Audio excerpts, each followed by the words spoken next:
Judge Zorp, a young and ambitious member of the Xyler species, renowned for their logic and hatred of chaos, had just been promoted to the intergalactic Nexus Prime Court.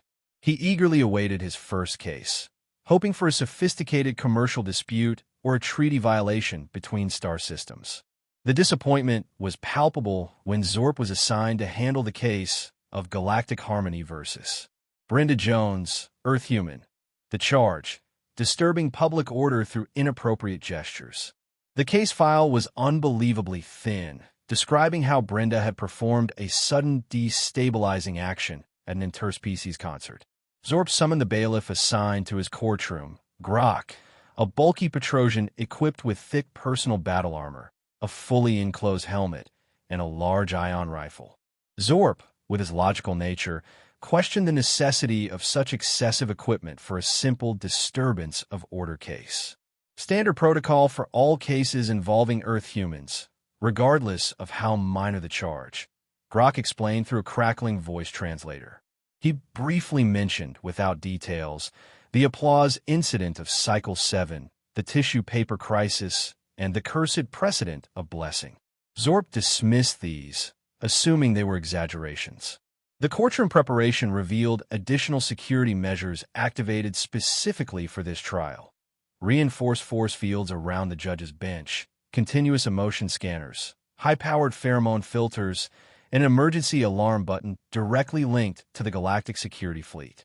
When the trial began, Brenda Jones, a middle-aged Earth woman with a harmless appearance, possibly a teacher or a librarian, was brought into the courtroom in shock-dampening restraints despite showing no resistance. Tension pervaded the atmosphere, with representatives of other species in the jury box shrinking back whenever Brenda moved. A witness from the Cthar species, a plant-based species that communicates through subtle color changes and scents, described Brenda's destabilizing action at the concert. During a climactic moment of a light symphony, when all species were immersed in harmonious empathy, Brenda Jones suddenly bounced in place.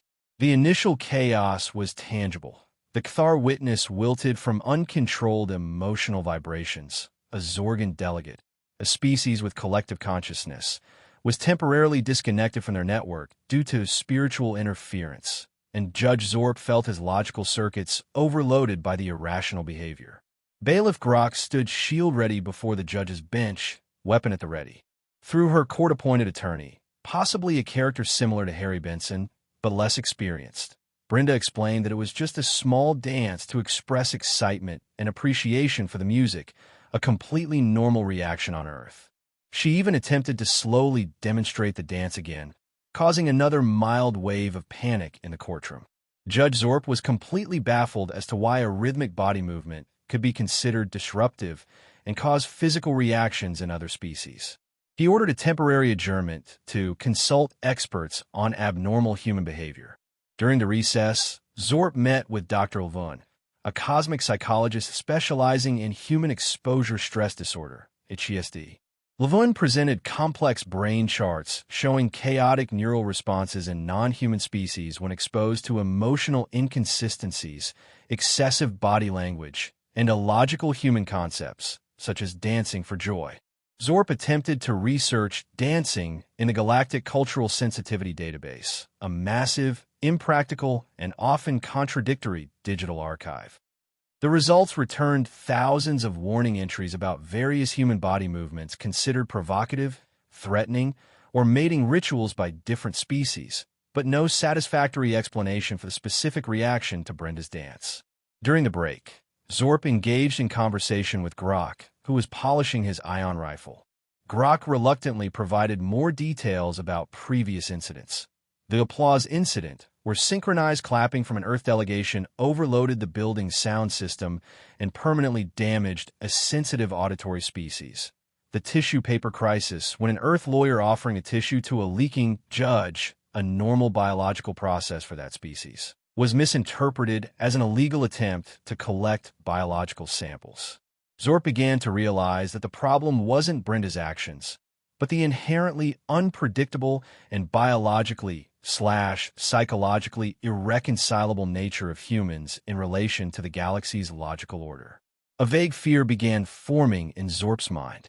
When the trial resumed, Zorp returned to the courtroom with new understanding and new fears. The prosecutor was presenting final arguments, emphasizing the potential danger of unpredictable human behaviors, citing old precedents. Feeling the situation turning against her, Brenda decided to try another tactic to demonstrate her friendliness and harmlessness.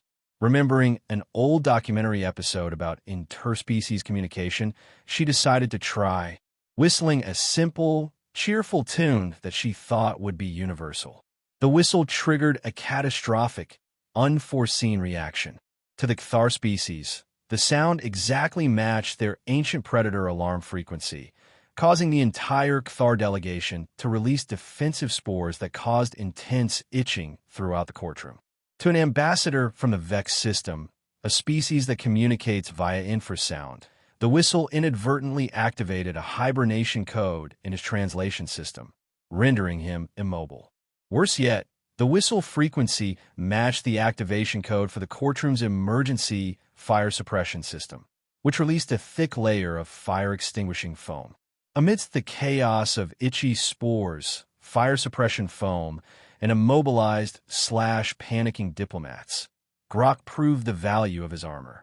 He activated his personal energy shield, protecting Judge Zorp from the foam, while using a non-lethal net launcher to neutralize Brenda, who was horrified at not understanding what was happening, and prevent her from making any more friendly gestures. Grok also activated the emergency air filtration system and sent a highest priority distress signal. The courtroom required complete decontamination. The Vex ambassador needed to be rebooted. The Cthar delegation demanded compensation for psychological and biological damages. Brenda Jones was detained in a special isolation area. After order was restored several days later, Zorp delivered his verdict. Brenda was acquitted of disturbing the peace, as there was clearly no malicious intent, but heavily fined for using unapproved communication methods causing interspecies danger, and was deported to Earth with a permanent ban from returning to Nexus Prime. Zorp, now thoroughly convinced, wrote a lengthy report to the Supreme Judicial Council, not only requesting the maintenance, but suggesting upgrades for all bailiffs working on Earth-related cases. Zorp emphasized that the issue wasn't human intentions, but the unpredictable impact of behaviors completely normal to them on the complex ecological and psychological makeup of the galaxy. The story concludes with Judge Zorp reviewing an application to transfer to the Minor Planetary Mineral Dispute Department, a boring but much safer field. Beside Zorp stands Bailiff Grok on guard, his newly polished armor featuring several additional reinforcement plates. The final image is a newly issued directive. All court sessions involving defendants or attorneys of Earth origin must have a bailiff equipped with Class 3 heavy armor or higher present. No exceptions. The title of the story is humorously and painfully validated. Zorp's first day as a newly appointed judge at the Intergalactic Nexus Prime Court had started with such promise. As a member of the Xylar species, logical reasoning and structured order were not just professional qualities, but deeply embedded in his genetic makeup. His 4 crystalline appendages trembled slightly with anticipation as he adjusted his ceremonial robe, adorned with the geometric patterns that designated his newly elevated status. "Your Honor," his court clerk Manipos announced, sliding a thin data tablet across the pristine surface of Zorp's preparation chamber desk. "Your first case has been assigned." Zorp's bioluminescent eyes flickered with enthusiasm. "Excellent.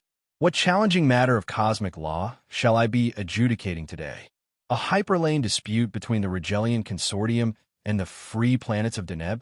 Perhaps a patent violation involving quantum entanglement technology?"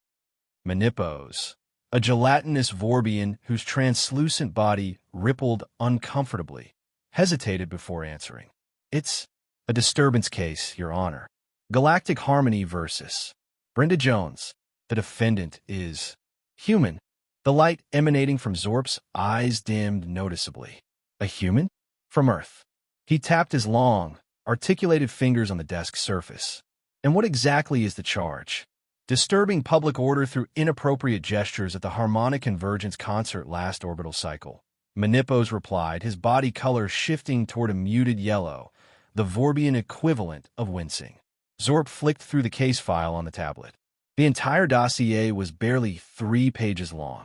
According to the report, this Brenda Jones had performed some sort of sudden destabilizing action during the climax of a light symphony performance. Several attendees from various species had filed complaints, but the specifics were frustratingly vague. This hardly seems worth the attention of the Nexus Prime Court, Zorp commented, unable to hide his disappointment. Surely a minor regulatory tribunal could handle such a trivial matter? The judicial assignment algorithm determined that your unique qualifications made you ideally suited for this case. Menipos replied diplomatically, meaning no other judge wanted it. Zorp translated flatly. The bailiff assigned to your courtroom is waiting outside, Your Honor. Standard protocol requires you to meet with security personnel before any trial involving Earth humans. Zorp waved a dismissive appendage. Send in the bailiff, then. Though I fail to see why special security precautions would be necessary for what appears to be a minor concert disruption. Moments later, Zorp was staring in bewilderment at the massive figure that had entered his chambers. Bailiff Grok was a Petrosian, a species known for their sturdy constitution. But what struck Zorp was not the bailiff's natural physiology, but the extensive armor covering it. Grok stood nearly 8 feet tall in a full suit of heavy military-grade battle armor, complete with reinforced shoulder plates, articulated joint protectors, and a completely sealed helmet with a dark visor. An ion rifle was strapped to his back, and various devices that Zorp recognized as crowd control and containment tools hung from his utility belt. The bailiff looked prepared for a prison riot, not a courtroom procedure. What is the meaning of this? Zorp asked, gesturing at Grok's arsenal. We are conducting a civil hearing about a concert disruption, not subduing a violent criminal organization. A mechanical hiss preceded Grok's voice, which emerged from his helmet's translator with a metallic quality. Standard protocol for all cases involving Earth humans, Your Honor. Section 7. Paragraph 12 of the Intergalactic Judicial Security Code. That's absurd, Zorp replied. The defendant is charged with what amounts to bad manners at a cultural event. Why would such excessive security measures be required?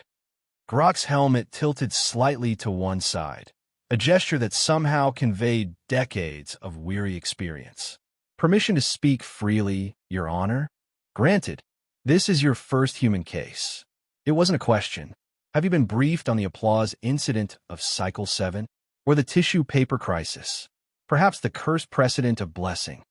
Zorp's crystalline brow furrowed. I've heard passing references, but those incidents are largely considered exaggerated cautionary tales used to frighten judicial cadets.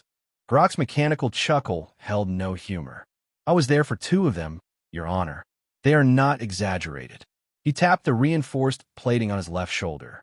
I got this scar from the tissue paper crisis. Spent 3 lunar cycles in regeneration therapy. From tissue paper. Zorp couldn't keep the skepticism from his voice. The less you know, the better you'll sleep, Grok replied cryptically. I've served as bailiff for 27 Earth human cases. This armor isn't for show. It's necessity. Before Zorp could argue further, Menipos oozed back into the chamber. Your Honor, the courtroom has been prepared according to human defendant protocol. The trial can begin in 15 minutes. What specific preparations are these? Zorp asked, already dreading the answer. Level 3 force field reinforcement around your bench. Emotion scanning arrays calibrated to human biochemistry. High-capacity pheromone filters, and the emergency teleportation system has been programmed with your biological signature. Zorp's logical mind struggled to reconcile these extreme measures with the minor nature of the case. This is procedural overkill. I will file a formal protest with the Administrative Council regarding the waste of resources. Grok and Menipos exchanged a look that Zorp couldn't quite interpret. Of course, Your Honor, Menipos replied. The protest will be duly filed after today's proceedings. As Zorp entered his courtroom for the first time, He was dismayed to see that the security modifications were even more extensive than described. Additional security officers stood at each doorway. The spectator gallery was protected by a transparent but unmistakable barrier field.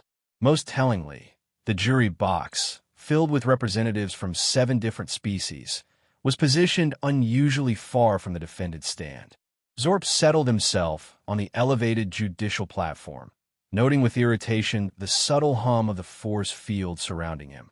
"Bring in the defendant," he ordered, determined to conduct these proceedings with a dignity befitting his position, despite the circus-like security measures. The doors opened, and 2 security officers led in a middle-aged human female.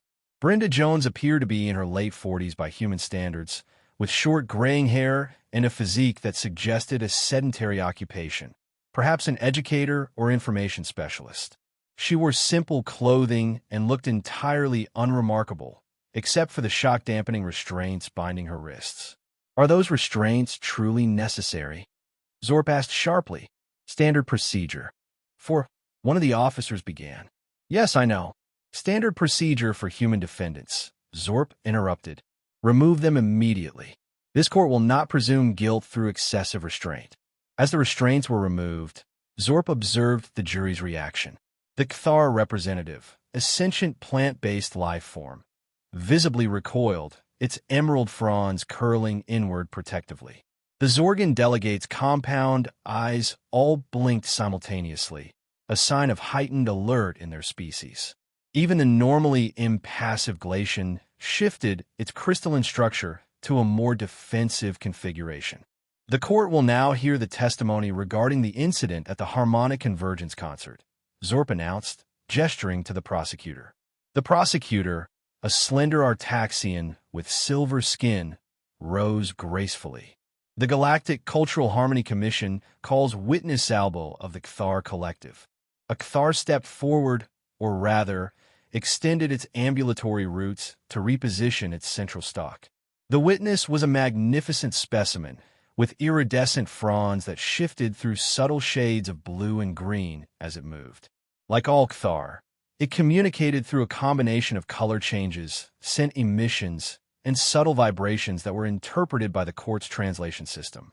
"Witness Albul, please share your experience of the incident involving the human Brenda Jones," the prosecutor requested. Zalbal's fronds rippled in a pattern that the translator converted to speech. "I was attending the Harmonic Convergence concert, seated approximately 7 meters from the human female.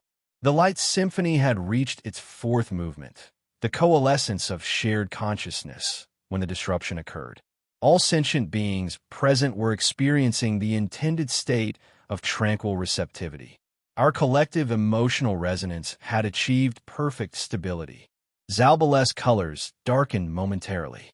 Without warning, the human female began to perform rapid vertical oscillations with her body, repeatedly rising and falling on her lower appendages. The action created discordant emotional vibrations that shattered the harmonic field. "And what was the effect of this disruption?" prompted the prosecutor. "I experienced severe emotional distortion," Zalbal's translator conveyed, as the Cthar fronds wilted visibly at the memory. "My photosynthetic processes were temporarily disrupted. The Zorgan collective in attendance suffered synaptic disconnection from their central consciousness.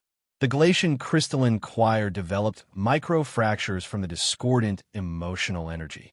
Zorp leaned forward, fascination temporarily overriding his skepticism. "Clarify the exact nature of these vertical oscillations, please." Zalbal's translator paused as the Cthar emitted a complex pattern of scents. The human elevated her body approximately 7 centimeters by extending her lower limbs, then returned to her original position, repeating this motion at a frequency of approximately 1.8 hertz for 9 seconds. Zorp struggled to visualize this. She repeatedly stood up slightly and sat down. She remained standing, the Cthar clarified. The oscillation occurred while maintaining vertical orientation. "Your Honor," interjected the defense attorney, a nervous-looking Proximian named Torlak, "my client was simply bouncing, a minor physical expression of appreciation for the music." "Bouncing?" Zorp repeated the unfamiliar term, failing to clarify anything. Brenda Jones, who had remained silent until now, spoke up. "May I demonstrate, Your Honor?" Very slowly and gently. Before Zorp could respond, Bailiff Grock stepped between the judge's bench and Brenda, his hand moving to his weapon. The jury box erupted in alarm. The Zorgan delegate emitted a high-pitched warning tone, and the Cathar witness expelled defensive pollen that made several court officials sneeze. "Order!" Zorp commanded, tapping his resonating gavel. "Bailiff, stand down. I wish to understand the nature of this offense. The defendant may demonstrate, provided the movement is performed at less than 1/10 normal speed."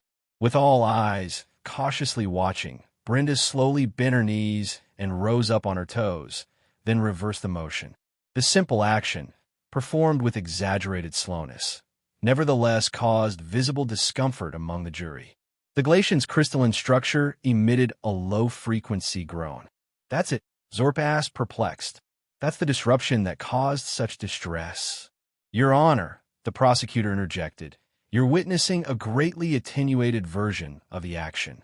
At normal speed and intensity, the kinetic displacement creates empathic feedback loops in sensitive species. Many galactic citizens lack the neurological architecture to process rapid human emotional physical expressions." Zorp stared at Brenda, then at the distressed jury, utterly baffled by the disconnection between the seemingly innocuous action and its profound effect. His Xylar mind, evolved for perfect logical consistency, struggled to reconcile the contradiction. "This court will take a 3-hour recess," he announced suddenly. "I require consultation with experts in human behavior." Court adjourned. In his chambers, Zorp paced back and forth, his crystalline appendages clicking rhythmically against the polished floor. "This makes no sense," he muttered to himself. "How can a simple physical movement create cross-species neurological effects? It defies all principles of rational causality." A gentle chime announced the arrival of his requested consultant. Dr. Levun, chief xenopsychologist at the Galactic Central University, entered the chamber with the floating grace characteristic of the Thessalian species. Multiple tentacle-like appendages carried various data devices, while her central eye-complex assessed Zorp with professional curiosity. "Judge Zorp, I understand you're experiencing your first human-related case," she began, her voice melodious through her translator. "I've reviewed the preliminary report. Typical human kinetic expressive incident, yes?" "Dr. Levun, I fail to understand how a simple bodily movement, this bouncing, could cause the reported distress among non-human observers. The witness testimonies suggest neurological and even physiological impacts that seem grossly disproportionate to the stimulus." Levun's eye complex shifted to a pattern indicating academic enthusiasm.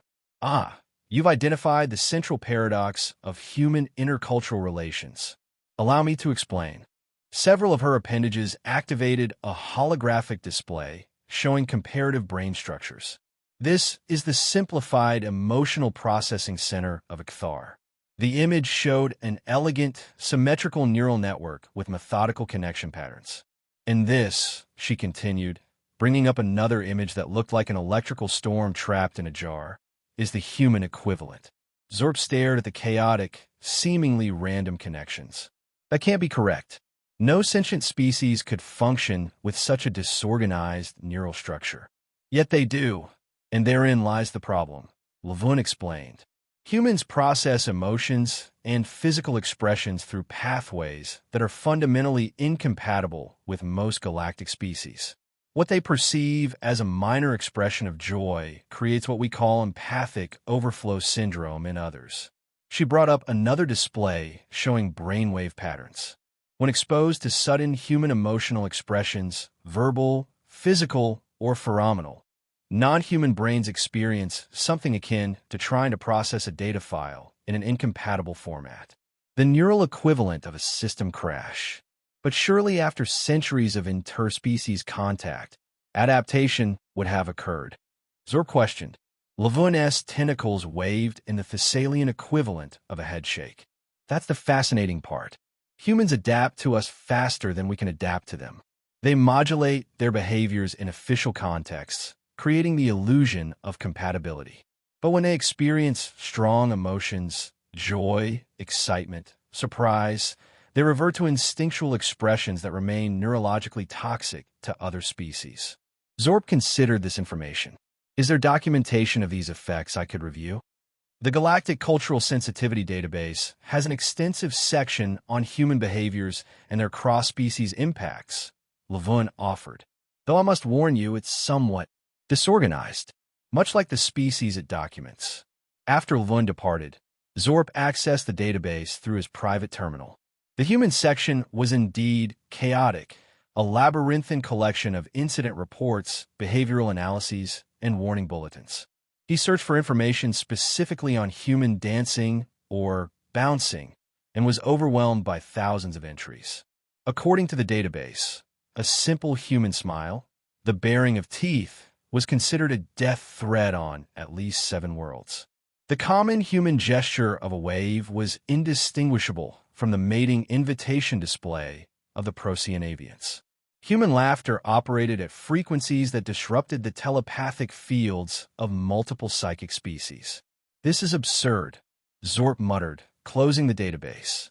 How has interstellar diplomacy functioned at all with such fundamental incompatibilities? His eyes fell on Bailiff Grok, who was standing quietly by the door. Bailiff, you mentioned previous incidents. I think I need to hear more details. Grok hesitated, his massive armored form shifting uncomfortably. Are you certain, Your Honor? Some judges prefer to maintain plausible deniability. I cannot render a fair judgment without understanding the context, Zorp insisted. Grok nodded, then engaged the privacy field on his helmet before removing it. Zorp was surprised to see the Petrosian's face, gray-skinned with deep-set eyes, that held a weariness beyond their years. A prominent scar ran from his left temple down to his jaw. The applause incident, Grok began, placing his helmet on a side table. 7 cycles ago, a human delegation attended the Galactic Symphony's millennial performance. At the conclusion, the humans engaged in their traditional appreciation display, synchronized palm percussion. They clapped their hands, Zorp translated. Yes, what they didn't know was that the harmonium species, who comprised the string section, utilized sound waves for echolocation. The sudden, synchronized pressure wave from 30 humans clapping created a feedback loop in the harmonium auditory system. 3 performers suffered permanent echolocation damage. Grok pointed to his facial scar. The tissue paper crisis was more personal. I was assigned to Judge Zelbin's court, a mucusoid from Rigel 7. During a tense negotiation case, the human attorney noticed that Judge Zelbin was secreting excess fluid, a normal biological process during mucusoid stress responses. The human, thinking he was being helpful, offered the judge a tissue. In mucusoid culture, absorbing another's secretions is an intimate act reserved for genetic relatives. The judge assumed the human was making an unspeakably inappropriate advance. When I moved to intervene, the human thought I was attacking and deployed a primitive chemical deterrent spray she carried for personal protection. Grok's face twisted at the memory. The spray reacted with the judge's secretions to create an acid strong enough to burn through my previous armor and into my face.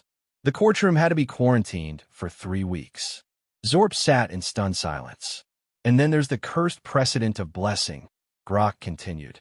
A human defendant sneezed during proceedings. Judge Alexian, trying to be culturally sensitive, offered the traditional human response of bless you. Unfortunately, in the Deltarian language, the closest phonetic equivalent translates to I claim dominion over your spiritual essence. The human, not realizing the mistranslation, replied with thank you, which in Deltarian phonetics approximates to I submit to your dominion. This inadvertently created a legally binding spiritual contract under ancient Deltarian law. It took 17 legal experts and a religious conclave to dissolve the accidentally formed mystical bond. Grok replaced his helmet with a finality that underscored his warnings. Humans don't mean harm, Your Honor. That's what makes them so dangerous. They're chaotically benevolent. Their attempts to be friendly, polite, or accommodating often cause the worst incidents. As Zorp returned to the courtroom, his perception had fundamentally shifted. What had seemed like procedural paranoia now appeared as prudent precaution. He looked at Brenda Jones with new understanding, not as a perpetrator of disruption, but as a walking biohazard of good intentions. "Court is back in session," he announced, nodding to the still agitated jury. "The prosecution may present closing arguments."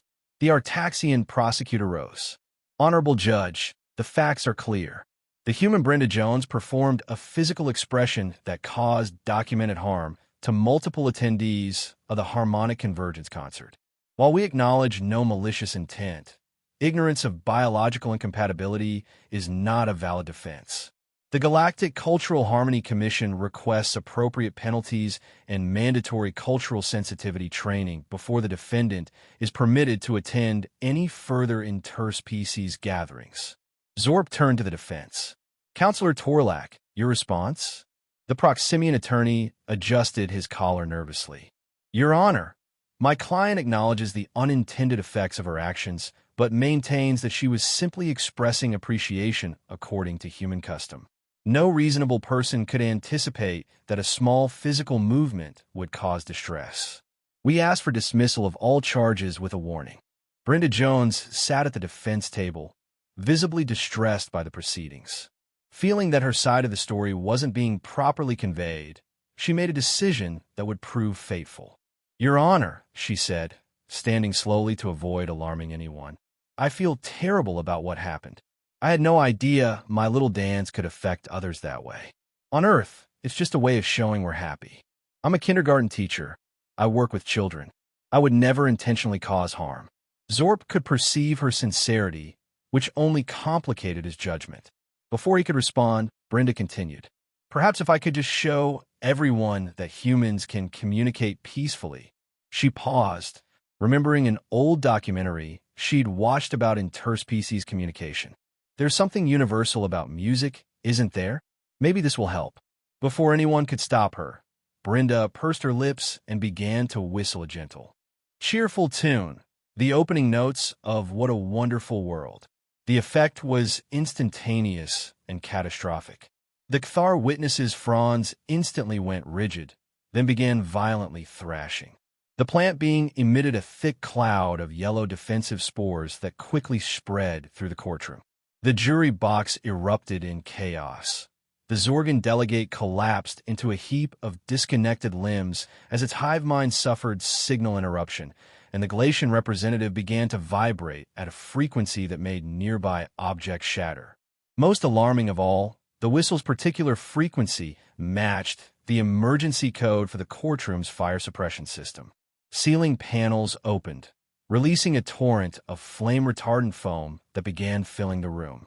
Through the growing chaos, Zorp watched in frozen horror as the Vex ambassador, who had been silently observing from the diplomatic gallery, went completely rigid. The whistling frequency had inadvertently triggered the hibernation protocol in his translation implant, rendering him immobile in a half-standing position. "Cease that sound immediately," Zorp shouted, but Brenda had already stopped, her expression one of absolute horror at the unfolding disaster. Bailiff Grok's training kicked in instantly. He activated his armor's personal shield, creating a protective bubble around himself as he charged toward the judge's bench.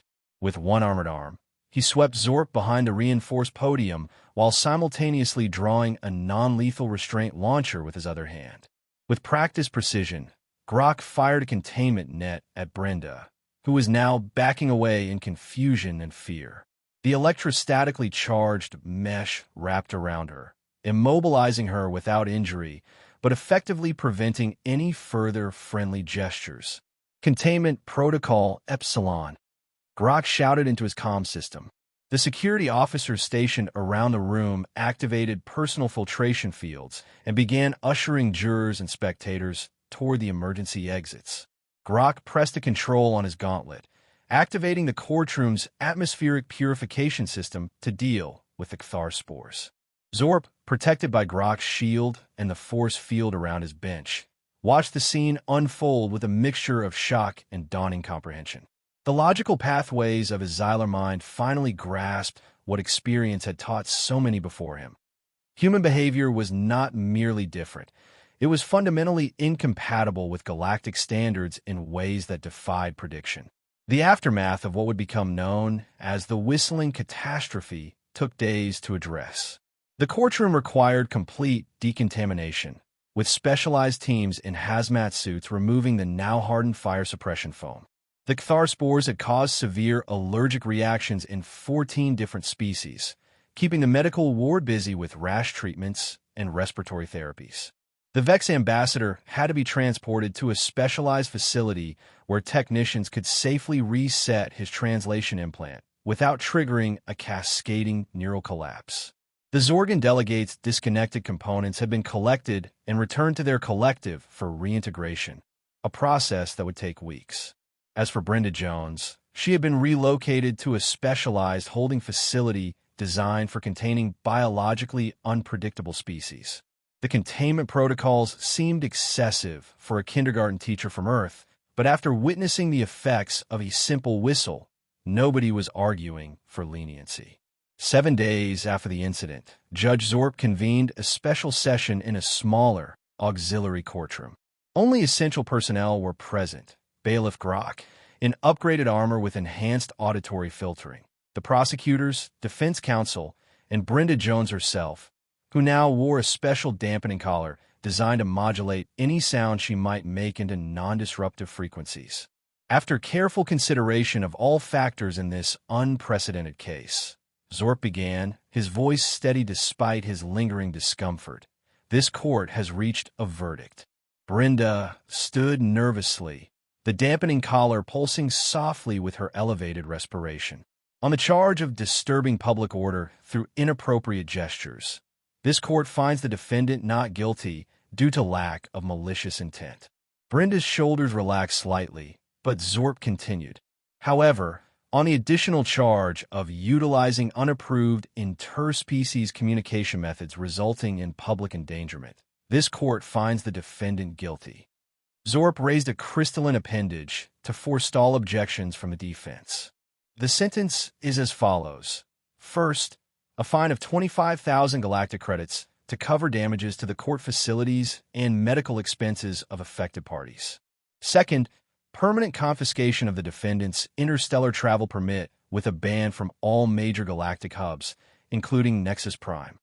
But Your Honor, Torlak began, such a ban effectively restricts the defendant to Earth and Earth-controlled territories. Zorp finished. Yes, until such time as humanity develops standardized protocols for preventing spontaneous biocultural incompatibility events. This restriction is both necessary and proportionate. He turned his glowing eyes directly to Brenda. Ms. Jones, this court acknowledges that you meant no harm. Indeed, your attempts to repair the situation were motivated by admirable intentions. But as this incident demonstrates, human instinctive behaviors, even friendly ones, can have severe unintended consequences in a multi-species environment. You are to be transported back to Earth on the next available correctional shuttle. This incident will be registered in the Galactic Cultural Sensitivity Database as a case study. Perhaps your experience will help prevent similar misunderstandings in the future. Brenda nodded solemnly, finally understanding the gravity of cultural differences that transcended mere language or customs. I'm truly sorry, Your Honor. I never imagined that such simple actions could cause such harm. As the proceedings concluded and Brenda was escorted away, Zorp remained seated at the bench, his crystalline form dimmed with exhaustion and profound realization. The courtroom cleared until only Bailiff Grok remained, methodically checking his equipment. You handled that well, Your Honor, Grok commented, removing his helmet now that no humans were present. Many first-time judges freeze completely after a human-related incident. I still cannot fully comprehend it, Zorp admitted. The complete disconnect between intention and effect. It defies logical analysis. Grok nodded, beginning to polish his ion rifle with practiced movements. That's what makes humans so dangerous. They don't follow predictable patterns.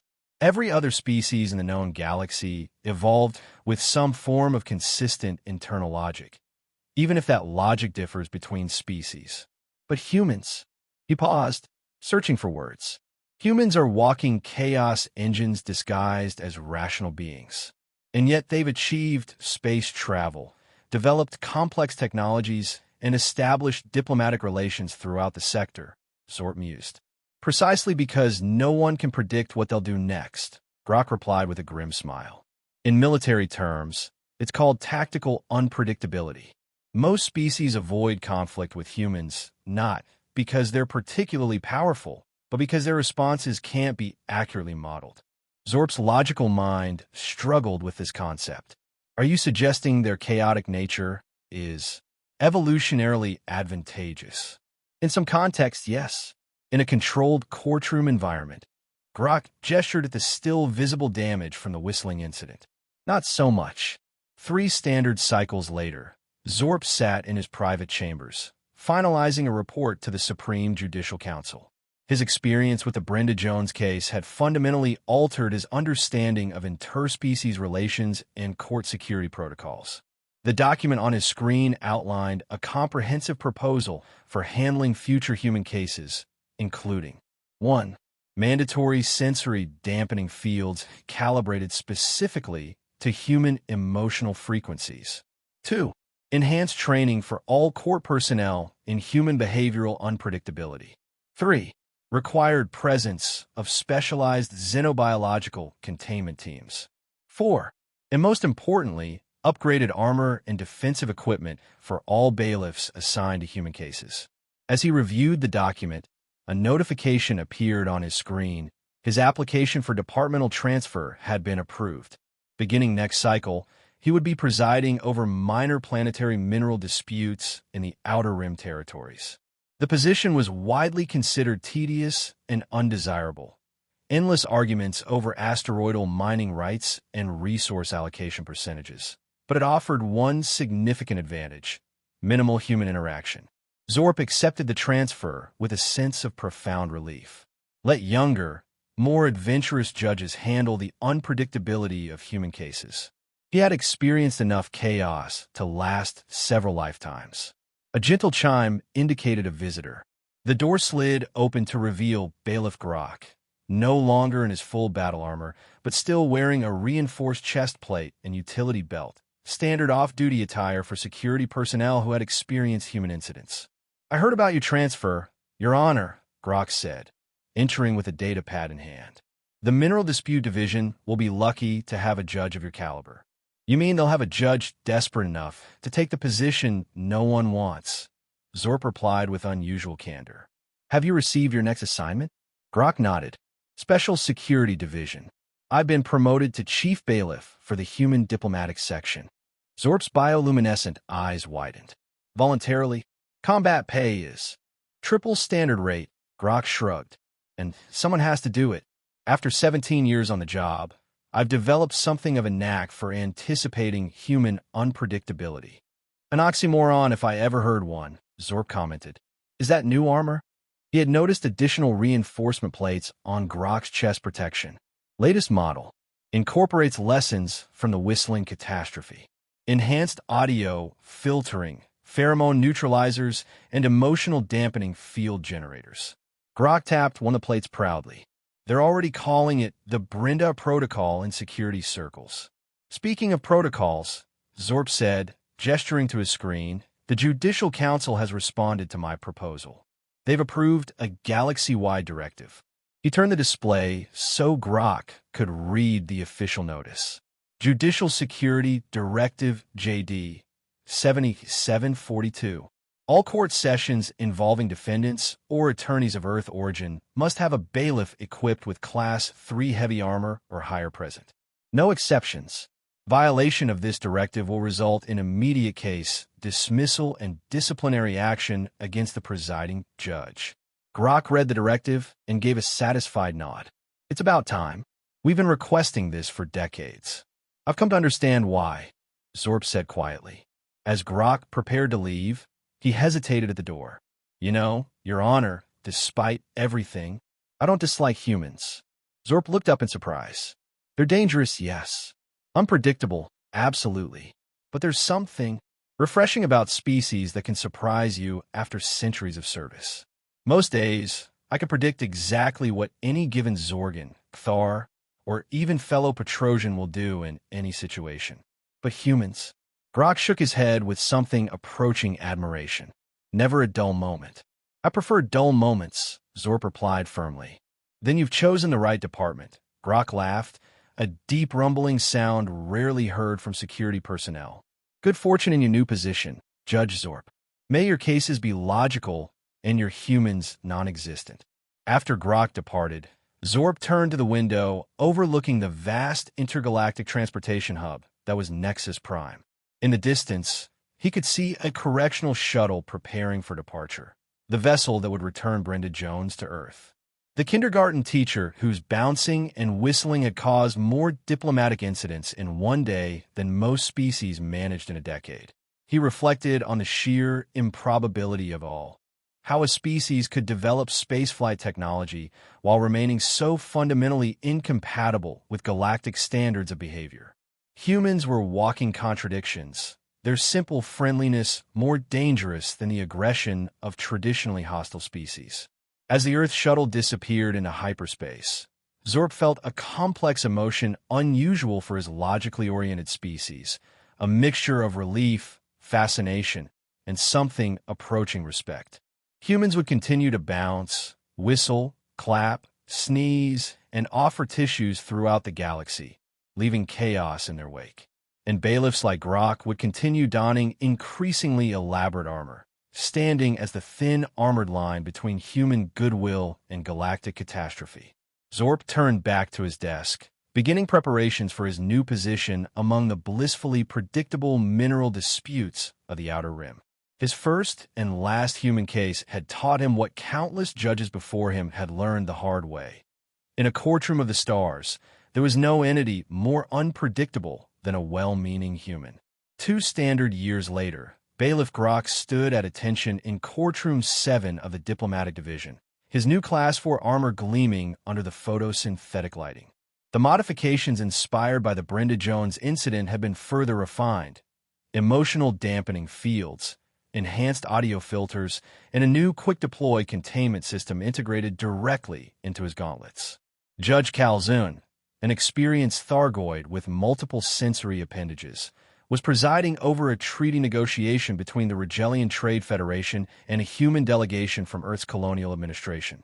So far, the proceedings have been mercifully uneventful. During a recess, Grok received an unexpected communication. Judge Zorp, now in his 3rd year at the Minor Planetary Mineral Dispute Division, had sent him a news bulletin with a simple note attached. Perhaps I was hasty in seeking transfer. The bulletin detailed the discovery of a new mineral compound in the Outer Rim territories, one with extraordinary properties for faster-than-light communication. The finder of this revolutionary substance? A human mining engineer who had accidentally created it while whistling at a particular frequency near unstable crystalline formations. Grok couldn't suppress a deep, rumbling laugh as he closed the message. Somewhere in the vastness of space, he imagined Judge Zorp staring in.